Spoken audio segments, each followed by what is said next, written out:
صوم و صلاۃ زکوٰۃ اصلاً عبادات محضہ ہیں، ان کی اصل حقیقت عبادت الہی ہے، دیگر فوائد جو ان سے حاصل ہوتے ہیں وہ ضمنی اور ذیلی ہیں، یہ کسی اور فائدے کے لیے وسیلہ و ذریعہ نہیں ہے۔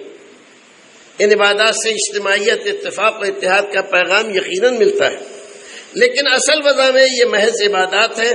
جس طرح ان کو فوجی ٹریننگ کے وسائل یا حکومت اسلامیہ کے قیام اور اس کے امور کی انجام دہی کا وسیلہ کہنا غلط اور سراسر غلط ہے، ایسے ہی ان کو اتفاق و اتحاد کا ذریعہ مان کر ان کو محض وسیلہ مان لینا بھی غلط ہے۔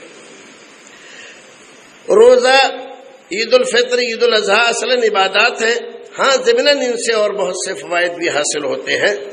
عیدیں ہمارے لیے محض تہوار نہیں ہیں، اور نہ اسلام نے یہ تصور ہی دیا ہے کہ جس طرح دیگر ادیان کے تہوار ہوتے ہیں ویسے ہی اسلام کے یہ تہوار ہیں۔